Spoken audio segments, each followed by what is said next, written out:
এই জীবনের ভার কত কঠিন। আমি তো আমার জীবনের ভার বইতে একদম অসহ্য হয়ে পড়তেছি। ঠিক মতো চলতে এত কঠিন লাগে, তাই আগে ভাগে চুপ হয়ে গেছি। কে জানি কতটা ঠিক পথ পর্যন্ত যাইতে পারি।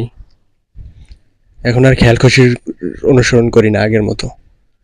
ছোট সময় হয়তো অনেক খেয়াল খুশির অনুসরণ করছি, অনেক কথা কইছি, আজে বাজে কথা কইয়া কথার মজা করছি।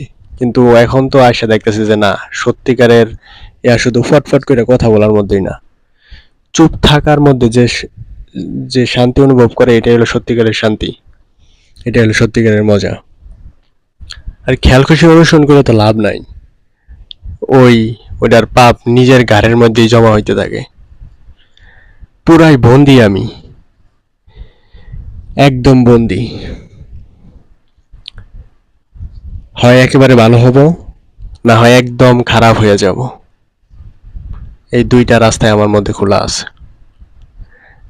আগেভাগেই আমি চুপ হয়ে গেলাম, একদম চুপ।